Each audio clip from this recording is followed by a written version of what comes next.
ભાવનગરમાં પાર્કિંગ વિવાદે લીધું ઉગ્ર સ્વરૂપ, રિક્ષા ચાલકે સિટી બસના કાચ તોડતા મુસાફરોમાં મચી નાસભાગ। ભાવનગર શહેરમાં સિટી બસના ડ્રાઈવર અને રિક્ષા ચાલક વચ્ચે પાર્કિંગ બાબતે થયેલી સામાન્ય બોલાચાલી થોડા જ સમયમાં ઉગ્ર ઝઘડામાં ફેરવાઈ ગઈ હતી। બંને વચ્ચે થયેલી તકરાર બાદ મામલો એટલો ગંભીર બન્યો કે મારામારીની ઘટના સર્જાઈ હતી। પ્રાપ્ત માહિતી અનુસાર રિક્ષા ચાલકે ઉશ્કેરાઈ જઈ સિટી બસ પર પથ્થરમારો કર્યો હતો, જેના કારણે બસના કાચ તૂટી ગયા હતા। અચાનક બનેલી આ ઘટનાથી બસમાં બેઠેલા મુસાફરોમાં ભય અને અફરાતફરીનો માહોલ સર્જાયો હતો। મુસાફરો પોતાની સુરક્ષા માટે બસમાંથી ઉતરવા દોડ્યા હતા। ખાસ બાબત એ છે કે સમગ્ર બનાવ પોલીસ સ્ટેશનથી માત્ર અંદાજે 20 મીટરના અંતરે બન્યો હતો।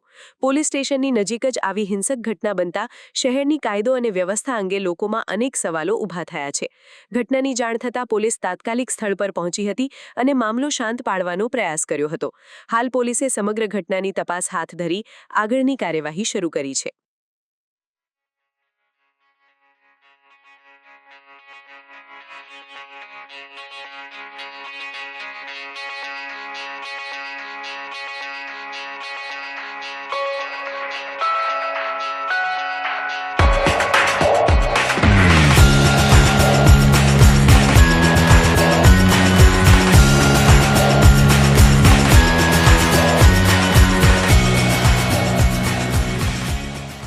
સમાચારની અવનવી અપડેટ જોતા રહો નિખરતા ગુજરાત ન્યૂઝ સાથે। નિખરતા ગુજરાત ન્યૂઝને લાઇક, શેર, સબસ્ક્રાઇબ કરો અને બેલ આઇકન દબાવીને સમાચારની ઝડપી માહિતી મેળવો।